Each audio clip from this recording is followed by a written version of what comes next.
जय भीम, नमो बुद्धाय। आज हम अ, बौद्ध धम्म दर्शन इसके बारे में समझने वाले हैं, क्योंकि बुद्धिज़्म जो है, तो बुद्धिज़्म की काफ़ी जो फिलॉसॉफिकल जो चर्चा है, वो फिलॉसॉफिकल चर्चा विशेषकर इन चार दर्शन शास्त्र में होती है। एक तो है वैभाषिक दर्शन, दूसरा है सौत्रांतिक दर्शन, तीसरा है विज्ञानवाद जिसको योगाचार दर्शन भी कहते हैं, और चौथा है माध्यमिक दर्शन जिसको शून्यतावाद दर्शन कहते हैं। ये चार दर्शन बुद्धिज्म में बहुत महत्वपूर्ण है, जिनको बुद्धिज्म का फिलोसॉफिकल जो अंडरस्टैंडिंग जो है, वो जिसको समझना है, उन लोगों ने बुद्धिज्म के ये चार दर्शन का अभ्यास करना बहुत ज़रूरी है। क्योंकि इसका जो पहला दर्शन है जिसके बारे में आज हम बात करने वाले हैं, वो है वैभाषिक दर्शन। वैभाषिक को सर्वास्तिवाद दर्शन भी कहा करते हैं।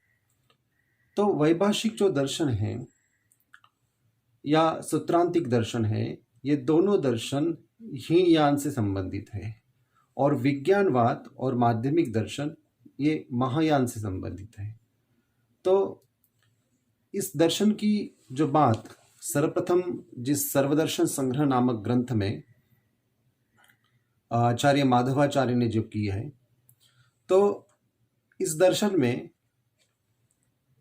हमें ये बात समझना चाहिए कि सर्वप्रथम कि यह सर्वास्तिवाद दर्शन ये बौद्ध धर्म के तत्वज्ञान की दृष्टि से बहुत ही महत्वपूर्ण है। इनका अपना एक आगम शास्त्र है, और वो आगम शास्त्र संस्कृत में है। जो थेरवाद बुद्धिज्म था, वो थेरवाद जो बुद्धिज्म है, वो बुद्धिज्म की सभी बात पाली भाषा में। लेकिन जैसे से ज्ञान की परंपरा बढ़ी और एक जिसको हम डिबेट कहते हैं, जिसको खंडन मंडन करने की प्रक्रिया, ये प्रक्रिया भी बुद्ध में काफ़ी विकसित हुई थी। मतलब उस समय के जो ज्ञानी थे या दर्शन शास्त्री थे, और उनसे इस तरह की बात वार्तालाप या वाद विवाद की एक परंपरा रही है। और इस परंपरा में इस सभी दर्शन की चर्चा उस समय के जो भिक्षु थे वो करते थे। लेकिन उस समय जो चर्चा करने का जो माध्यम था, वो पाली भाषा नहीं था, क्योंकि सभी लोग तो पाली भाषा नहीं जानते थे। तो उस समय सभी दर्शन के लोग इस संस्कृत भाषा में वाद विवाद की इस प्रक्रिया का अनुसरण करते थे, और उसी समय वो संस्कृत में भी अपना ज्ञान जो है, वो ज्ञान एक दूसरे को देते थे।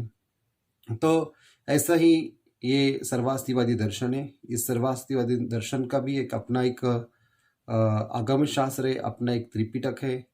इस त्रिपिटक के जो विनयधर और अभिधर्मिक भिक्षु थे, जिन्होंने अभिधर्म कोश नामक ग्रंथ में, उस ग्रंथ में इस प्रकार का है, षट्पादा भी धर्म मात्र पाठिनम। इसका जो मतलब है कि ये जो 6 प्रकार के पाद है या मार्ग है, इस मार्ग में इस सर्वास्तिवाद दर्शन या वैभाषिक दर्शन की चर्चा की है। लेकिन ये जो सर्वास्तिवादी दर्शन थे, वो एक विभाषा नाम के ग्रंथ को काफ़ी मानते थे। और ये विभाषा नाम का जो ग्रंथ था, इन्होंने ज्ञान प्रस्थान नाम का ग्रंथ, जिसके 6 पद या 6 पाद या मार्ग बनाए।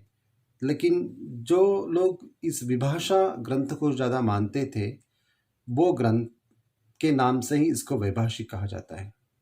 विशेष प्रकार की कमेंट्री जिस ग्रंथ में की है, वो विभाषा है। तो इसलिए इस ज्ञान प्रस्थान नाम का जो ग्रंथ था अभिधर्म कोश का, जो कि संस्कृत में है, तो उसका पहला जो प्रकरण है, मतलब प्रकरण ही ग्रंथ का नाम है, ये पहला नाम है। दूसरा जो नाम है उसको कहते हैं विज्ञान काय। तीसरा नाम जो है उसको कहते हैं धर्म स्कंद। चौथा प्रवृत्ति शास्त्र। पांचवा धातु काय, और छठा संगीति पर्याय। ये 6 ग्रंथ हैं, और इस 6 ग्रंथ का जो रचनाकार है, वो है आर्य कात्यायनी पुत्र। और इन्होंने जिस इस ज्ञान प्रख्यान प्रस्थान नामक ग्रंथ पर जो व्याख्यान किया है उसको विभाषा किया कहा गया है। इसलिए विभाषा ग्रंथ को जो भी मानने वाले थे उनको वैभाषिक कहते थे।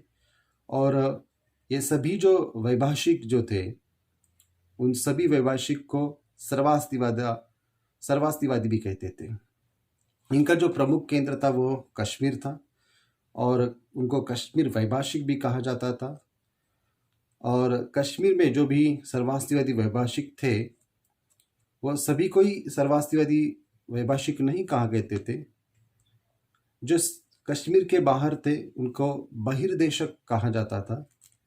और जो कश्मीर के अपरांत प्रदेश में रहते थे या उनको पाश्चात्य कहा जाता था। तो इस तरह से ये एक तो पश्चिम वासी उनको बहिर्देशक या अपरांत ऐसा उन्होंने कहा है। उनके जो आचार्य के नाम हैं वह है वसुमित्र, घोषक, बुद्धदेव, धर्ममात्र और बदंत, ऐसी नाम है। और इन्होंने इन विभाषा में अपना अपना एक योगदान दिया है। लेकिन सर्वास्तिवाद का जो मुख्य ग्रंथ है वो है अभिधर्म कोश। वो आचार्य वसुबंधु ने उसको रचियाया है। और इस ग्रंथ में उन्हें जो सर्वास्तिवादा जो स्कूल है उसका डिटेल एक विस्तार से अभिधर्म की बात उन्होंने की है। तो पहली बात ये हमें समझना बहुत ज़रूरी है कि ये जो ग्रंथ है ये किस बात की चर्चा करते हैं। ये पहली इस बात की चर्चा करते हैं कि एक बाह्य सत्ता, बाह्य मतलब जो दृश्यमान जगत है या वस्तुएं है या चीज़ें हैं, उनको वो कहते हैं बाह्य सत्ता। और दूसरा वो कहते हैं आंतरिक या मानसिक सत्ता। आंतरिक सत्ता कहते हैं वो चित्त को, विचार को, चैतसिक को, विज्ञान को या मानसिक संवेदना को, जिसको पाली में सोमनस्य दोमनस्य इस तरह से कहा जाता है। ये आंतरिक सत्ता और बाह्य सत्ता, इन दोनों सत्ता की बात ये जो सर्वास्तिवादी या सत्रांतिक या योगाचार या शून्यतावाद, इसको माध्यमिक दर्शन कहते हैं, उसमें इन दो सत्ता की बात उन्होंने की है। तो उन्होंने जो चर्चा की है, तो चर्चा करते समय उन्होंने बाह्य जगत सत्ता सत्य है या आंतरिक जगत सत्ता सत्य है, इस बात की चर्चा की। या किस प्रकार की सत्ता का अस्तित्व है, या बाह्य सत्ता का या आंतरिक सत्ता का अस्तित्व है। मतलब जो बाह्य सत्ता है जिसको हम कह सकते हैं एग्जिस्टेंस, या आंतरिक सत्ता है उसको हम कहते हैं कि कॉन्शियसनेस। तो असल में किसकी सत्ता है, मतलब किसका एग्जिस्टेंस है, या दोनों का एग्जिस्टेंस है। तो इस बारे में जो चर्चा की जाती है उसको कहते हैं कि तत्व मीमांसा। बाह्य वस्तु का ज्ञान कैसे प्राप्त किया जाए, इस बारे में जो चर्चा हुई है उसको कहते हैं कि ज्ञान मीमांसा। मतलब ये दोनों बातें समझ में बहुत जरूरी है, तत्व मीमांसा और ज्ञान मीमांसा, क्योंकि यह चारों दर्शन में तत्व मीमांसा और ज्ञान मीमांसा की ही चर्चा होती है। किस प्रकार की सत्ता का अस्तित्व है, ये बात कहते हैं। तो बाह्य और आंतरिक सत्ता दोनों का अस्तित्व है, ऐसा जो वस्तुवादी विचारधारा को मानते हैं उनको कहते हैं वैभाषिक या सूत्रांतिक, जो कि हीन यान से संबंधित है। मतलब बाह्य की भी सत्ता होती है और आंतरिक सत्ता भी होती है। इनको कहते हैं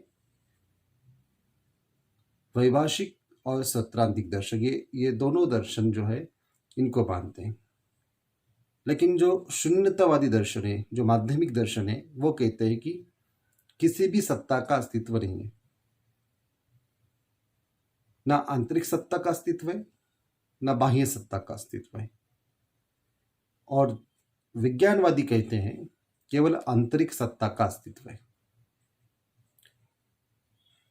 तो यहाँ पर हम इस बात को समझना चाहिए, क्योंकि जो भी ये दर्शन शास्त्र हैं या दर्शन स्कूल हैं, इन्होंने यही बात को बार बार इसी बात पर चर्चा की है। तो बाह्य वस्तु का ज्ञान कैसे होता है? बाह्य वस्तु का ज्ञान केवल अनुमान प्रमाण से किया जा सकता है। इसको कहते हैं बाह्यार्थ अनुमेयवाद। मतलब जो भी बाह्य चीजें हैं, जो ऑब्जेक्टिव वर्ड है, एग्जिस्टेंस है, उसको जानने का काम हम अनुमान से कर सकते हैं। उसको कहते हैं बाह्यार्थ अनुमेयवाद। बाह्यार्थ अनुमेयवाद को ही सौत्रांतिक दर्शन कहते हैं। और दूसरा ये कहते हैं बाह्य वस्तु का ज्ञान केवल प्रत्यक्ष प्रमाण द्वारा किया जा सकता है। उसे कहते हैं बाह्यार्थ प्रत्यक्षवाद। मतलब प्रत्यक्ष प्रमाण मतलब सेल्फ एक्सपीरियंस से जो किया जा सकता है बाह्य वस्तु को जानने का ज्ञान, तो उनको बाह्यार्थ प्रत्यक्षवाद मतलब वैभाषिक दर्शन कहते हैं। तो बाह्यार्थ प्रत्यक्षवाद बाह्य और आंतरिक दोनों का अस्तित्व है, परंतु बाह्य सत्ता का ज्ञान प्रत्यक्ष द्वारा होता है, अनुमान से नहीं होता। वो प्रत्यक्ष ज्ञान जो होता है, जो आंतरिक मन की अवस्था से होता है, इसलिए बाह्य सत्ता का भी ज्ञान होता है। लेकिन सौत्रांतिक दर्शन ये मानता है कि बाह्य और आंतरिक दोनों का अस्तित्व है, परंतु बाह्य सत्ता का ज्ञान केवल अनुमान से होता है। मतलब बाह्य सत्ता है, आंतरिक सत्ता है, इसका अस्तित्व मानते हैं, लेकिन बाह्य सत्ता का ज्ञान केवल हम अनुमान प्रमाण से सिद्ध कर सकते हैं। और जो योगाचार दर्शन है वो कहता है केवल आंतरिक सत्ता का अस्तित्व है, ना कि बाह्य सत्ता है। केवल आंतरिक सत्ता का अस्तित्व है और आंतरिक सत्ता के आधार से ही हम सब इस जगत को जान सकते हैं। और चौथा दर्शन जो है माध्यमिक दर्शन, वो कहता है न बाह्य सत्ता है न आंतरिक सत्ता है, सब कुछ जो है एक अस्तित्व है, और अस्तित्व ये शून्यता से निर्माण होता है और शून्यता ही उसमें होती है। तो परमार्थतः वो शून्य है, ऐसा जो मत प्रणाली है वो माध्यमिक दर्शन की है। तो ये बातें सर्वप्रथम हमें ध्यान में रखनी चाहिए। हम किस बात की यहाँ पर चर्चा कर रहे हैं? दो चीजें बहुत ही महत्वपूर्ण है इसमें, एक तो बाह्य सत्ता और आंतरिक सत्ता, objective existence and subjective existence, इस बारे में हम चर्चा कर रहे हैं। तो इसमें अभी सर्वास्तिवाद दर्शन की हम बात कर रहे थे, लेकिन सर्वास्तिवाद दर्शन में जो सर्वास्ति जो शब्द है, सर्वास्ति शब्द का अर्थ होता है सर्व, यानी कि सब। ये सर्वास्ति बात जो है वो तीन काल तथा अस्ति का मतलब अर्थ होता है सत्ता। ये तीनों कालों में जिसकी सत्ता होती है, द्रव्य सत्ता होती है, उसे सर्वास्तिवादी कहते हैं। अतीत, अनागत और प्रत्युत्पन्न। अतीत मतलब भूतकाल, अनागत मतलब भविष्यकाल, और प्रत्युत्पन्न मतलब वर्तमान काल। इन तीनों कालों में जो एग्जिस्टेंस को मानते हैं, सत्ता को मानते हैं, मतलब द्रव्य सत्ता जो होती है उसको मानते हैं, उसे कहते हैं सर्वास्तिवादी। परमार्थ के अनुसार जो अतीत, अनागत, प्रत्युत्पन्न, आकाश, प्रतिसंख्या निरोध और अप्रतिसंख्या निरोध, इन सब का अस्तित्व स्वीकार करते हैं वे सर्वास्तिवादी। मतलब ये अतीत, अनागत, प्रत्युत्पन्न, आकाश, ये चीजें हम समझ सकते हैं, लेकिन प्रतिसंख्या निरोध और अप्रतिसंख्या निरोध इसे हम विस्तार से आगे जानेंगे। लेकिन जो इस बात को स्वीकार करते हैं, इनका अस्तित्व स्वीकार करते हैं, उसे कहते हैं सर्वास्तिवादी। तो वसुबंधु कहते हैं जो प्रत्युत्पन्न और अतीत कर्म के उस प्रदेश के हिस्से को जिसने अभी फल नहीं दिया है उसी सत्य जो मानते हैं, तथा अनागत और अतीत कर्म के उस प्रदेश के हिस्से को जिसने फल प्रदान कर दिया है उसे असत्य मानते हैं, वे विभज्यवादी हैं। विभज्यवादी मतलब वो जो थेरवाद को जो मानते हैं या एक विश्लेषण की प्रक्रिया को जो मानते हैं उसे कहते हैं विभज्यवादी। ये विभज्यवादी एक जो सम्राट अशोक इन्होंने जो जिस बौद्ध धर्म के स्कूल को आगे बढ़ाया वही विभज्यवादी स्कूल है।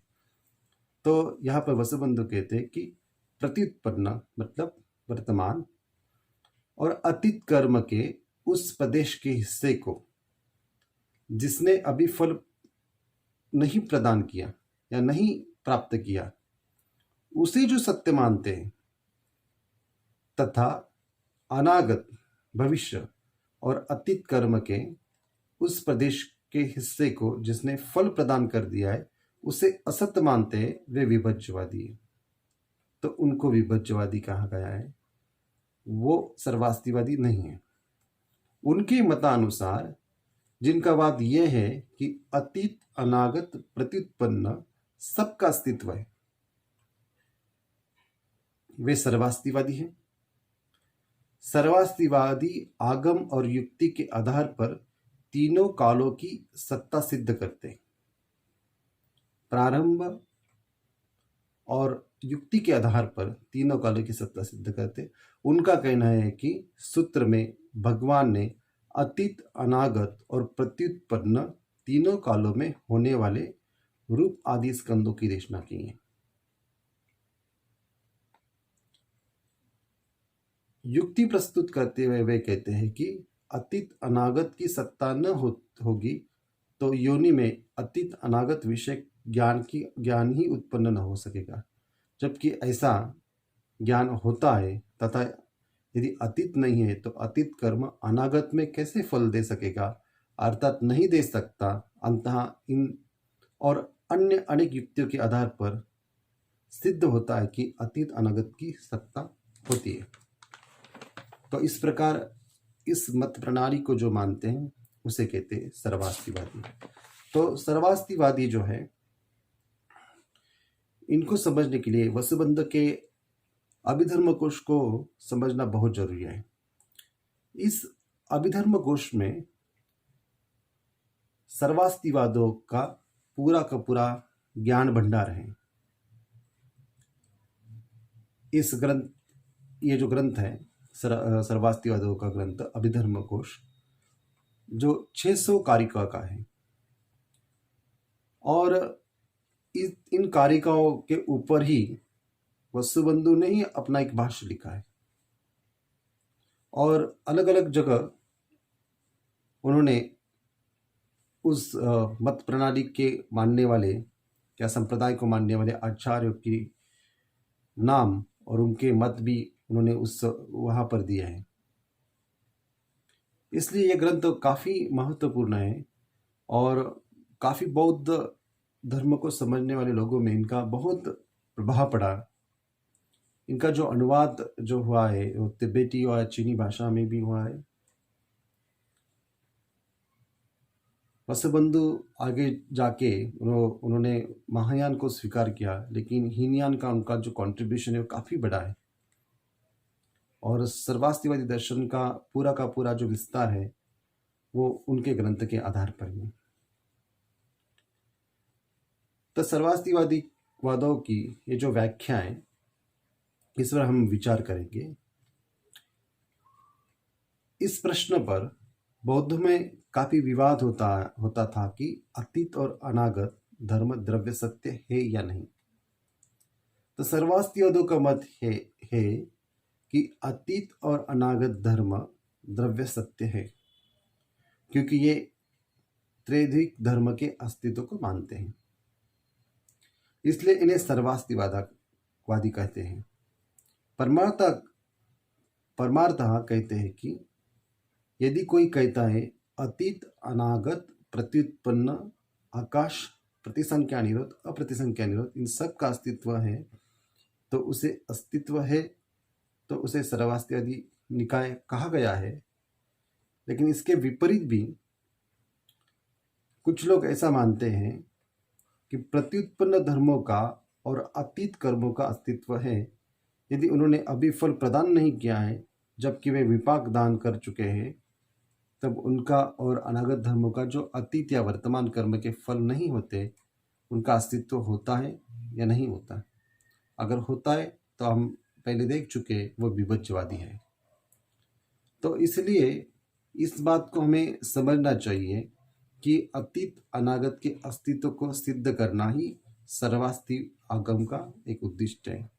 इसलिए उनका संयुक्त आगमन इन्होंने उसमें कहा है, रूपम नित्य अतीत अनागतम, मतलब आलंब के होने पर विज्ञान की जो उत्पत्ति होती है, यदि आलंबन नहीं होता तो विज्ञान उत्पन्न नहीं होता।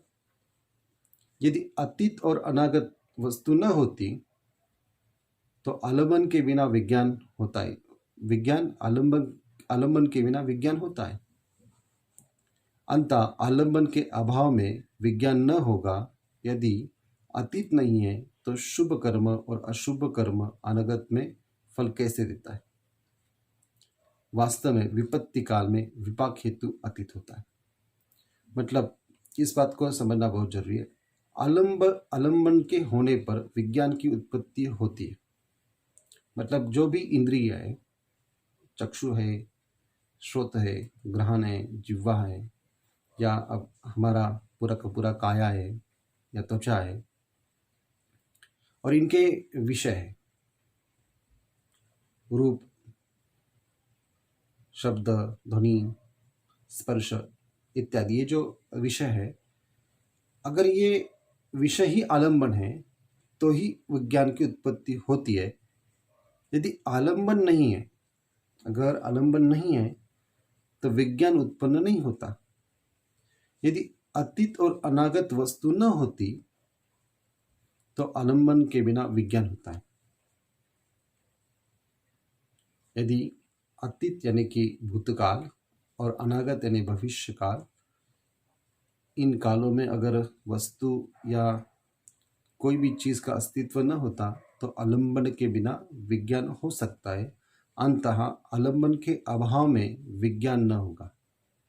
अगर आलंबन नहीं रहेगा तो विज्ञान भी न होगा। यदि अतीत नहीं है तो शुभ कर्म और अशुभ कर्म अनागत में फल कैसे देता है?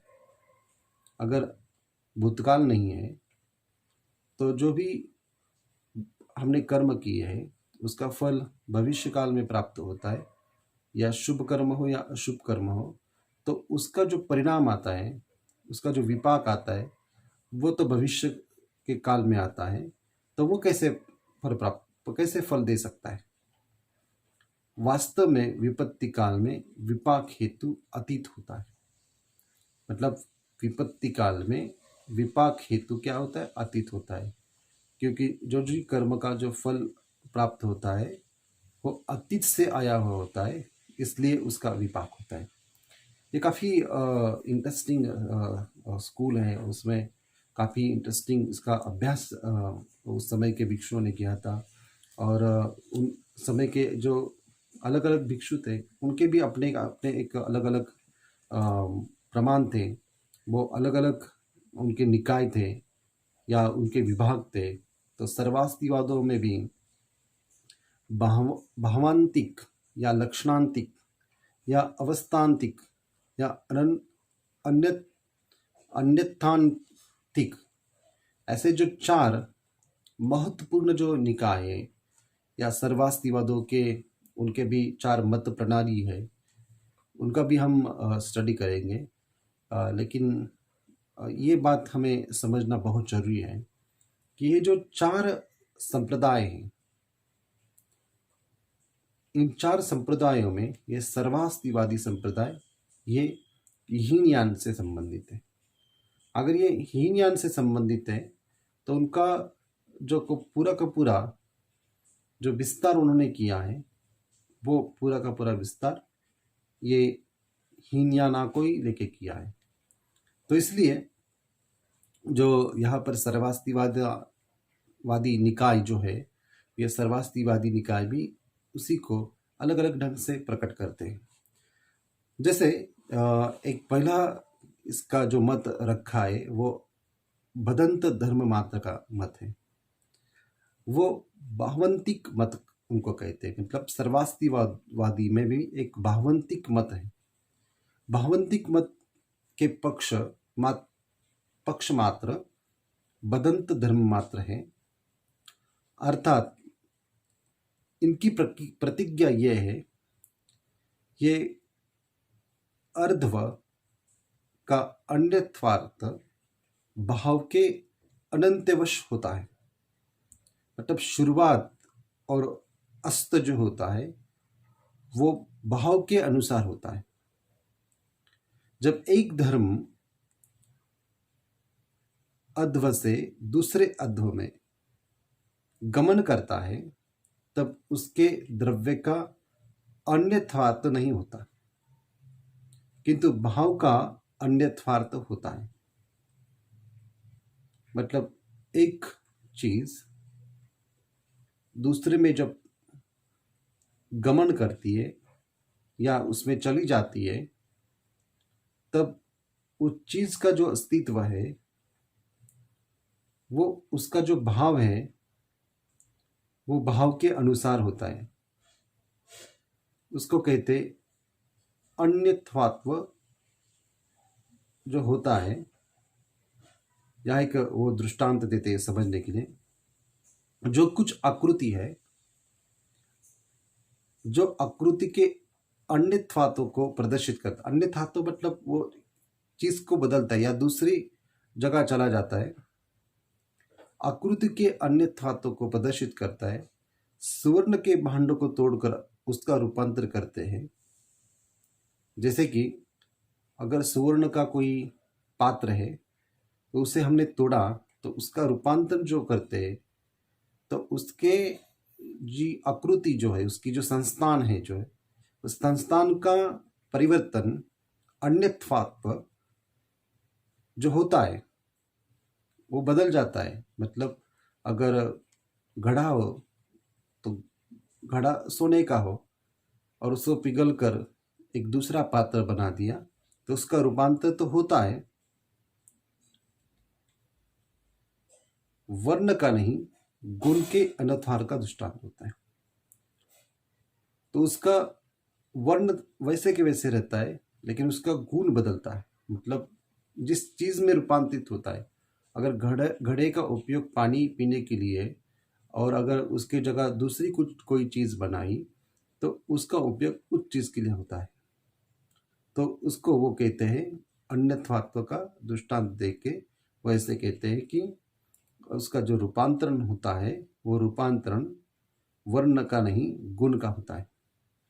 जैसे कि क्षीर से दही होता है, दधी होता है, रस ओज और पाक क्रिया प्रहीन होता है किंतु वर्ण प्रहन नहीं होता। मतलब उसका कलर नहीं बदलता, सिर्फ उसकी जो प्रक्रिया है वो प्रक्रिया बदलती है, बाकी जैसे के वैसे रहता है। तो इस तरीके से ये भावंतिक मत प्रणाली को मानने वाले जो भिक्षु थे वो बदंत धर्म मात्र थे। वो जो चीज़ को बदलती है, चीज़ बदलती है लेकिन उसका वर्ण और उसका गुण जो है वैसे के वैसे बना रहता है। ये बात वो कहते हैं। कोई भी चीज़ का रूपांतर अगर होता है तो इस तरीके से होता है, ऐसा इनका होता है। जैसे कि आर्किमिडीज जो है वो भी ऐसी मत को मानते थे। आर्किमिडीज ने भी ऐसी अपनी साइंटिफिक लैंग्वेज में उन्होंने काफ़ी चीज़ इसके बारे में लिखी है जो कि बिल्कुल सर्वास्तिवादी कहते हैं उसके अनुसार है। तो आगे इस प्रकार वो लिखते हैं, जब अनागत धर्म अनागत से वर्तमान अवस्था में प्रतिपद्यमान होता है तो अनागत भाव का त्याग करता है और वर्तमान भाव का प्रतिलाभ करता है।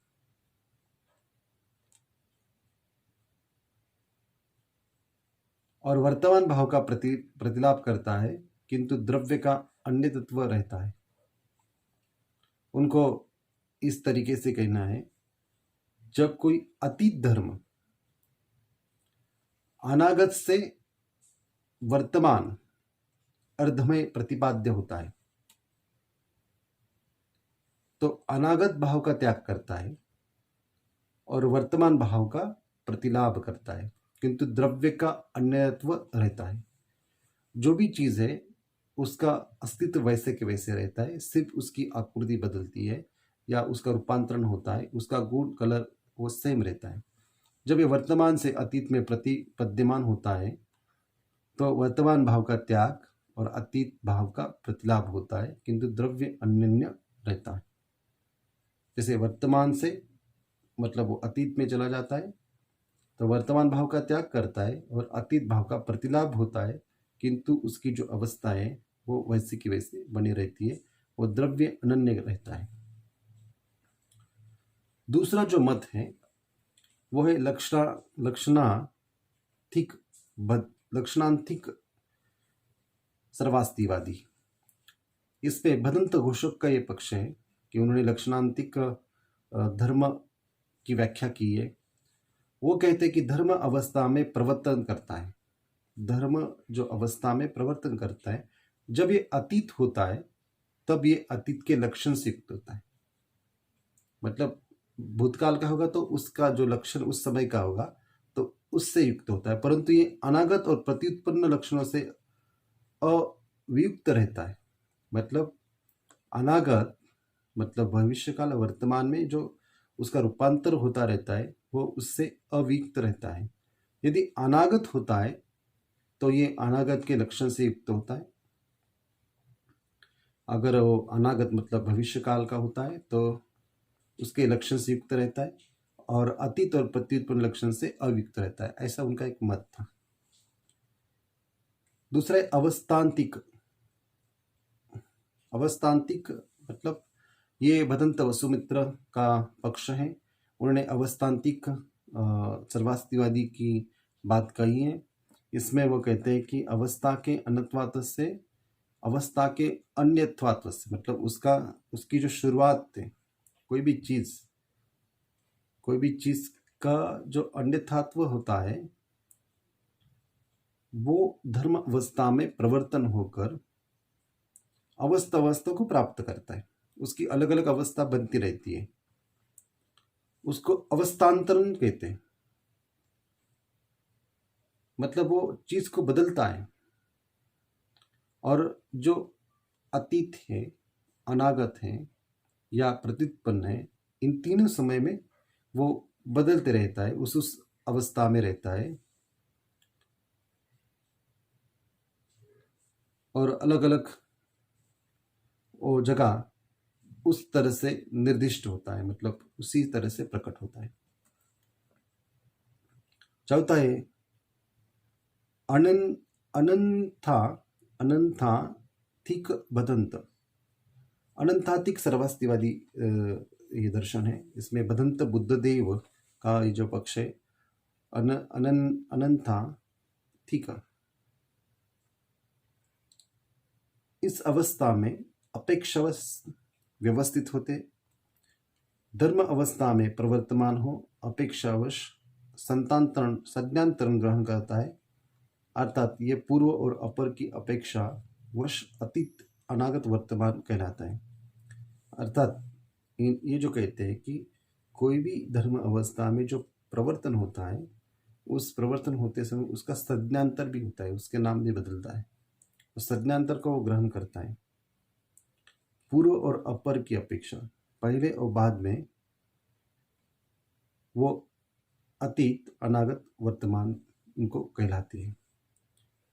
तो इस तरीके से ये चार मत प्रणाली है। इस चार मत प्रणाली में सर्वास्तिवादी दर्शन की व्याख्या इन चार भिक्षुओं ने की है। तो ये भी काफ़ी महत्वपूर्ण और इंटरेस्टिंग है, और हम और भी आगे इसके बारे में बात डिटेल से बात करने वाले हैं। अभी हम सिर्फ इसका इंट्रोडक्शन यहाँ पर देख चुके हैं कि सर्वास्तिवादी दर्शन का मतलब क्या होता है। जो भी अतीत, अनागत या प्रत्युत्पन्न समय को मानता है। कोई भी वस्तु का अस्तित्व इसी समय मानता है, जो आंतरिक सत्ता को भी स्वीकार करता है और बाह्य सत्ता को भी स्वीकार करता है। उसको हम सर्वास्तिवादी दर्शन कहते हैं।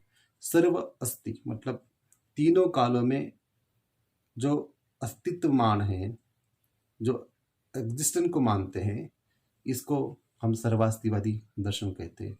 तो इसकी डिटेल हम चर्चा आगे दूसरे सत्र में करने वाले हैं। आज सिर्फ उसके बारे में हम उसका जो इंट्रोडक्शन है, इंट्रोडक्शन को हमने देखा। आगे हम विस्तार से इसकी बात करेंगे। धन्यवाद।